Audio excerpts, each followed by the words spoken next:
बिस्मिल्लाहिर्रहमानिर्रहीम सिंध अवस्था साथियों अस्सलाम वालेकुम। सब तारीफ़ अल्लाह ताला जे नाले सां जेको पंहिंजे जान जो मालिक ख़ालिक पालींदड़ आहे। अॼु तव्हांखे गुज़ारिश करण जो मक़सदु इहो हुयो त सोशल मीडिया ते कुझु ॾींहं खां हिकिड़ा हथ ठोकिया वंगारी बंजी पोस्टर रखनि पिया त 2 इलेक्शन कमेटियूं नामज़द 1 इलेक्शन कमेटी। उन जी त गुज़ारिश अर्ज़ु कंदो हलां त गुज़िरियल साल जनवरी में हाई कोर्ट जो हुकुम ते इंडस्ट्री खाते पेटल मर्कज़ समेत सभिनी उहिदेदारनि खे घरे भेड़ो करे हिकिड़ो नोटिफिकेशन जारी कयो नाम निहाद जो माना सोकाल जो नोटिफिकेशन ज़रिए खां पोइ सभिनि खे उहिदनि तां फारिग कयो। जंहिं बैदि इलेक्शन जो प्रोसेस स्टार्ट कयो। इलेक्शन जे प्रोसेस दौरान महर पाण हली वञी मर्कज़ी इंडस्ट्रियल डिपार्टमेंट वटि पंहिंजा नाला ॾेई आयो ऐं वॾे जदोजहद खां पोइ सिफ़ारिशुनि खां पोइ मर्कज़ी election committee chairman Ghazi Khan Jamali जो नालो ॾिनई ऐं साईं अरबाब परियाणी खे मेंबर इलेक्शन कमेटी मुक़ररु कराई ऐं 3 मॉनिटरिंग कमेटी जो नालो ॾिनई। जॾहिं त 3 सीटूं सिकंदर जतोई नाला ॾिना। हिकिड़ो ॾिनई मंज़ूर चांदी जो वाइस चेयरमैन जो, ॿियो ॾिनई साईं ममताज़ शाह जो सेक्रेटरी जो मुर्तज़ा फंगवारे जो ॾिनई मेंबर जो। इलेक्शन कमेटी ख़ैर सां जुड़ी हुई। उन में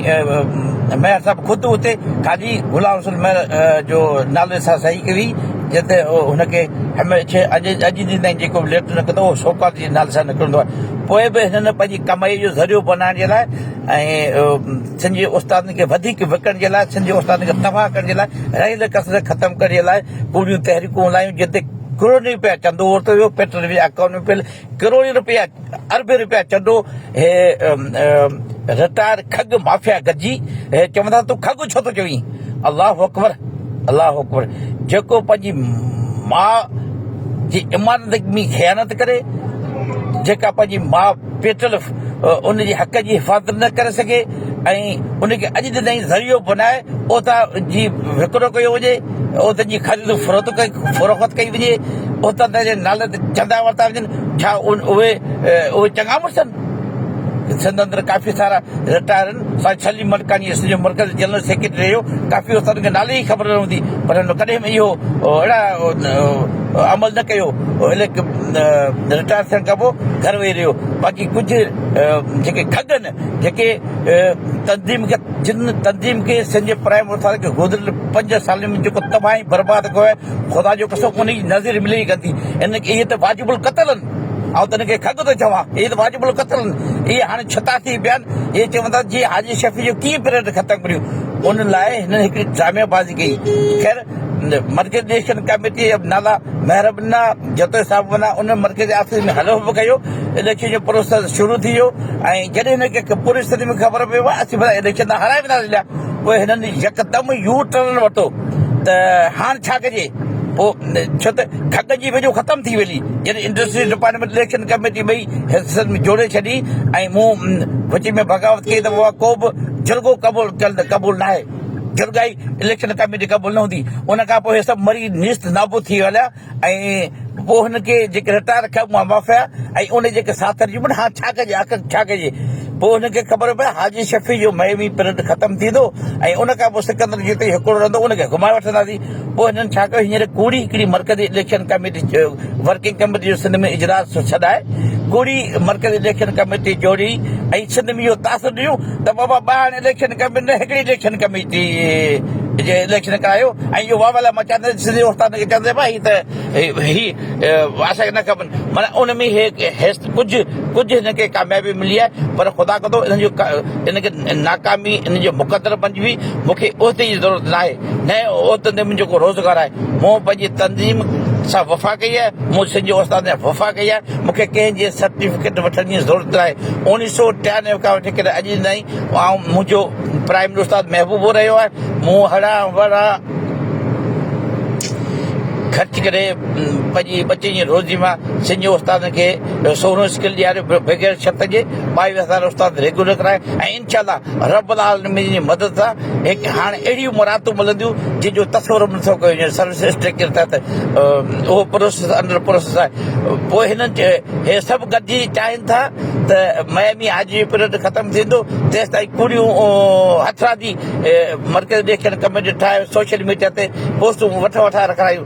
अलाह हिनखे इनशाला इन में कामयाबु करणु कोन थो सिंधिया उस्ताद साथियो होशियारु थियो इंडस्ट्रीज डिपार्टमेंट 2021 में बि इंडस्ट्रीज डिपार्टमेंट कोर्ट जी हुकुम ते इलेक्शनूं करायूं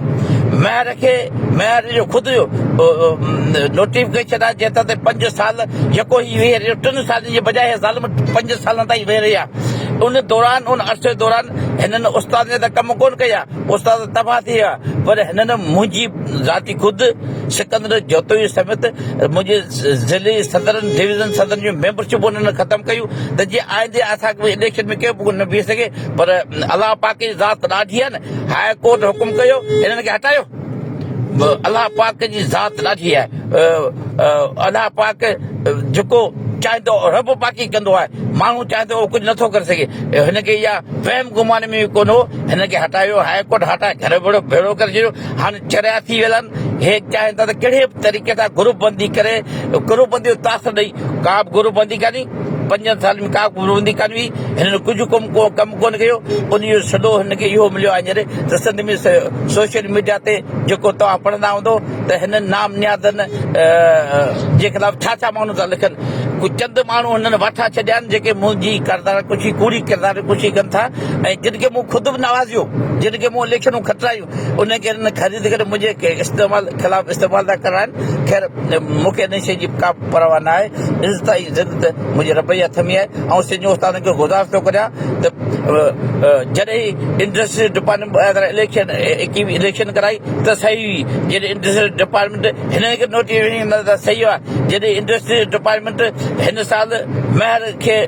चेयरमैन ॾिनी मेंबर ॾिनी तॾहिं सही हाणे हिनखे ख़बर पए असीं हाराए वेंदासीं त हाणे इंडस्ट्री डिपार्टमेंट कूड़ी थी वई आहे ॿिए 3 दफ़े इंडस्ट्री डिपार्टमेंट वटि रजिस्टर्ड आहे ॿिए के वटि रजिस्टर्ड आहे हाई कोर्ट जे हुकुम ते जेका इंडस्ट्री डिपार्टमेंट इलेक्शन कराए पियो उहा ई इदारनि वटि उहा गवर्नमेंट वटि वेल्ड हूंदी हे भले खणी छाप कनि हे भले खणी पंहिंजा ज़ोर लॻाइनि हे पंहिंजूं 100 इलेक्शन कमेटियूं जोड़नि पर हिननि खे कुझु बि भले कोन पवंदो इहा हिन जी हिकिड़ी रिटायर खग माफ़िया आइनी बाबा ऐं जेके जिन जो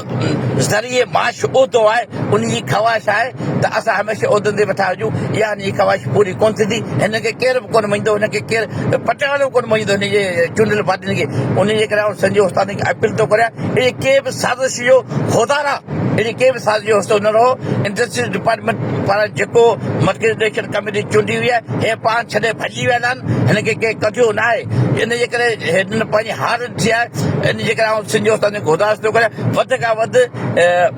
इंडस्ट्री डिपार्टमेंट पारां जेका इलेक्शन कमेटी मुक़ररु कई आहे सुभाणे साईं अब्दुल खालिक भंगवार हलफ़ खणंदो ऐं ॿिया जेके अॻे कमु करे रहिया आहिनि उन में जे फार्म भरियो उहे ई विलत अथव उहा ई हुकूमत मञींदी उनखे उहे ई ऑफिसर उनखे मञींदा उहा ई असली इलेक्शन कमेटी हूंदी हे चाहे त हाजी शफ़ी पीरियड कीअं करे ख़तमु करियो महमी सभु शइ अलाह पाक जे इख़्तियार आहे हा बाक़ी हे मूंखे चवनि हे मूंखे सभई गॾिजी चवनि वाह हाजी तूं इलेक्शन में बि ऐं नथो बीह हलो हाणे कुर्बानी ॾियण लाइ तयार पर इहो माण्हू खे बेवकूफ़ बणाइण जे लाइ तव्हां कोई इलेक्शन कमेटी ठाही आहे त जीअं तासिर ॾियो सदंदर त माण्हू चवंदो आहे ॿ इलेक्शन कमेटी नामंज़ूर ॿुॾी वञी मरो संजय उस्ताद तव्हां रत पी छॾियो आहे हाणे संजय उस्ताद जे पचर छॾियो इनशाला संजय उस्ताद सुभाणे थींदो हीअ मर्कज़ी इलेक्शन कमेटी पंहिंजे मुक़ररु मुदे अंदरि इलेक्शन जो छुट जेको जारी करायो आहे उन में ऐं संजय उस्ताद खे अपील थी कयां वधि खां वधि हिसो वठो हिन में कूड़ी इलेक्शन कमेटी जेका जमाली चूंडी आहे जमाली पंहिंजे ज़िले सिंध जो मर्कज़ी जनरल सेक्रेटरी जो पंहिंजे ज़िले दादू जो 2014 खां वठी डीपीसी न कराए सघो ये सोकात खग पंहिंजे ज़िलनि जी में उस्ताद खे तबाह करे छॾियूं पंहिंजे ज़िले जी डीपीसी न कराए सघिया हे वरी सिंध जो उस्ताद खे पटका ॿुधाईंदा उन जे लाइ अचो असां जेका मर्कज़ी इलेक्शन कमेटी आईनी आहे उन जे हथ मज़बूत करियूं जीअं उस्ताद जीअं सिंध